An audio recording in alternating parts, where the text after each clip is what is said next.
এখন বাজে ঠিক বিকেল 3টে। আশা করি প্রত্যেকটা ছাত্রছাত্রী, প্রত্যেকটা স্টুডেন্ট খুব ভালোভাবে বাড়িতে ফিরে এসেছো, সুস্থভাবে পরীক্ষা দিয়ে সবাই বাড়িতে পৌঁছে গেছো এবং আশা করি প্রত্যেকের পরীক্ষা খুব ভালো হয়েছে, একদম ফাটাফাটি এক্সাম হয়েছে আশা করি। তো যেহেতু প্রশ্ন আমরা দেখেছি খুবই ইজি কোশ্চেন, আশা করব প্রত্যেকের পরীক্ষা বাম্পার। তো আগামীকালের যে পরীক্ষা আছে ইংলিশ, খুবই গুরুত্বপূর্ণ একটা টপিক, ঠিক আছে? তো এই এই ইংলিশের ক্ষেত্রে আজকের রাতটা কিভাবে কাটাবো, কি করব আর কি করা উচিত নয়, সেই নিয়ে আজকে ক্লাস আমি তোমায় দেখাবো কোনগুলো এভাবে করবো, এবার কোনগুলো টপিকগুলো ইংলিশের জন্য। তাই যদি আমার চ্যানেলে নতুন হও অবশ্যই সাবস্ক্রাইব করে পাশে থাকা বেল আইকন করতে একদম ভুলবে না, আর যদি আগে থেকেই সাবস্ক্রাইব করা থাকে তাহলে তাদেরকে অসংখ্য অসংখ্য ধন্যবাদ। চলো শুরু করি যে ইংলিশের জন্য আমরা কিভাবে প্রস্তুতি নেব, ঠিক পরীক্ষার দিয়ে এসেছো তার পর থেকে কাল পর্যন্ত কিভাবে প্র্যাকটিস করবো ইংলিশটাকে। তো চলো প্রথমেই দেখে নিচ্ছি। দেখো যে এখন সাপোজ তোমরা বাড়িতে সবাই চলে এসছো, একটাই এক্সাম শেষ হয়েছে, 3টে বাজে এখন বললাম, তোমরা 3টে বাজে, টাইম কটা বাজে? 3টে, 3 PM। তোমরা রেস্ট নাও, রেস্ট 2 আওয়ার্স।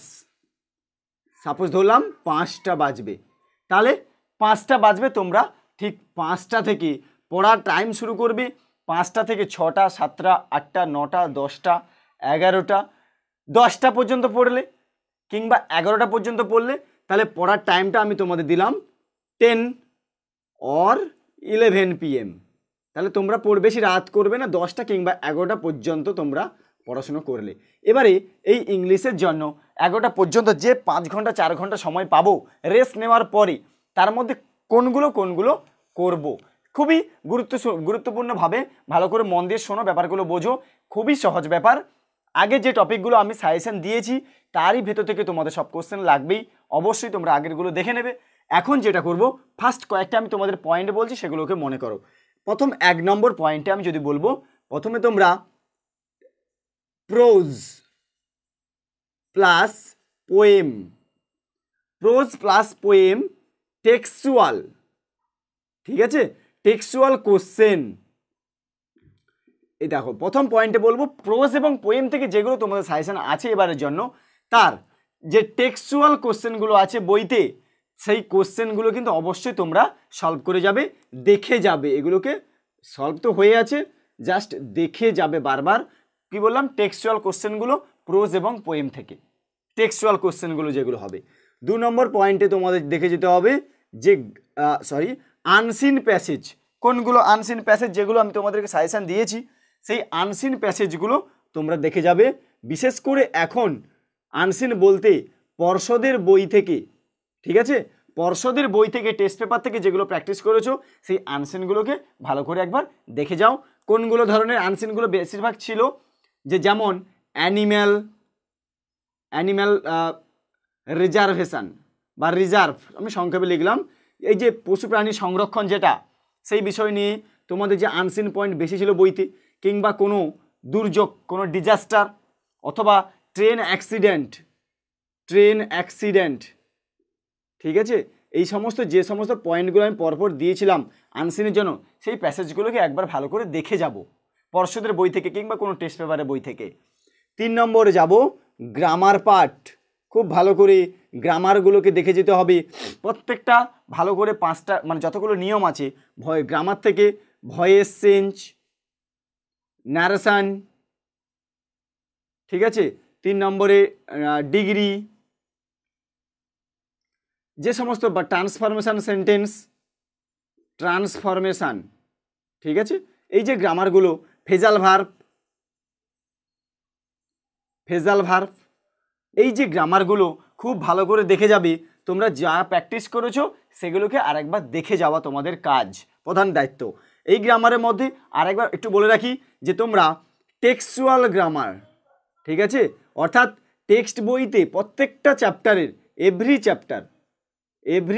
চ্যাপ্টার প্রত্যেকটা চ্যাপ্টারের পেছনে যে গ্রামারগুলো আছে সবগুলোকে কিন্তু দেখে যাও। এটা অবশ্যই করে যেতে হবে, এই গ্রামারটাকে দেখে যাও, প্রত্যেকটা টেক্সট বইয়ের পেছনে যে গ্রামারগুলো দেওয়া আছে সেগুলোকে একবার দেখে নিতে হবে এইটুকু সময়ের মধ্যে। এরপরে যাব কি, দেখো 4 নম্বরে রাইটিং সেকশন থেকে কোনগুলো দেখে যাব।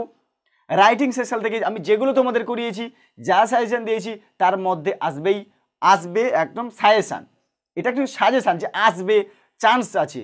ঠিক আছে, রাইটিংয়ের মধ্যে কোনগুলো তোমরা বলেছি আমি কি, পার্সোনাল লেটার, আরেকবার মনে করিয়ে দিই, পার্সোনাল প্লাস অফিসিয়াল লেটার। ঠিক আছে, পার্সোনাল প্লাস অফিসিয়াল লেটার তোমরা দেখে যাও, যেগুলো বলেছি পার্সোনাল লেটারের মধ্যে, অফিসিয়াল লেটারের মধ্যে কোনগুলো, যেগুলো যেগুলো সাজেশনের মধ্যে আছে সবগুলোই দেখে যাও ভালো করে। ফর্মুলা বা ফরম্যাট দেখে যাও, সব যা আসবে পারবে, ফরম্যাট ভালো করে দেখে যাও। 1 নম্বর পার্সোনাল প্লাস অফিসিয়াল লেটার। 2 নম্বর রিপোর্ট রাইটিং, তো মাস্ট অবশ্যই আসছে। রিপোর্ট রাইটিংয়ের মধ্যে যেগুলো দিয়েছি সেগুলোকে অবশ্যই দেখে যেতে হবে, ফরম্যাট দেখে যেতে হবে।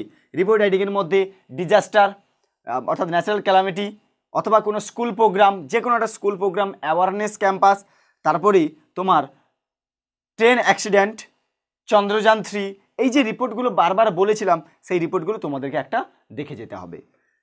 এরপরে দেখো 3 নম্বরে তোমরা দেখে যাবে নোটিশ রাইটিং। নোটিশ রাইটিংয়ের মধ্যে এগুলো দেখে যাবে, notice writing. 4 story writing, story writing, ওর সঙ্গে এক্সট্রা থাকবে প্রসেসিং। তাহলে এই 3টে টপিক কনফিউশনের মধ্যে যেগুলো ছিল, যে এই টপিকগুলো করলেই এর মধ্যে থেকে একটা আসবে, কিন্তু এইটা শিওর, এটা শিওর। তাহলে নোটিশ, স্টোরি আর প্রসেসিং। স্টোরির মধ্যে দেখে যাওয়ার কিছুই নেই, মোরালটা ভালো করে দেখে যাবে, এই গল্পের মোরালগুলো হয়, কিভাবে টাইটেল হয়, সেই মোরাল এবং টাইটেল ভালো করে দেখে যাবে স্টোরি থেকে, মোরাল প্লাস টাইটেল। ঠিক আছে, আর নোটিশ রাইটিংয়ের তো নিয়ম আছে, নিয়মটা দেখবো, প্রসেসিংয়ের নিয়ম আছে, নিয়মটা দেখে যাব, বাস।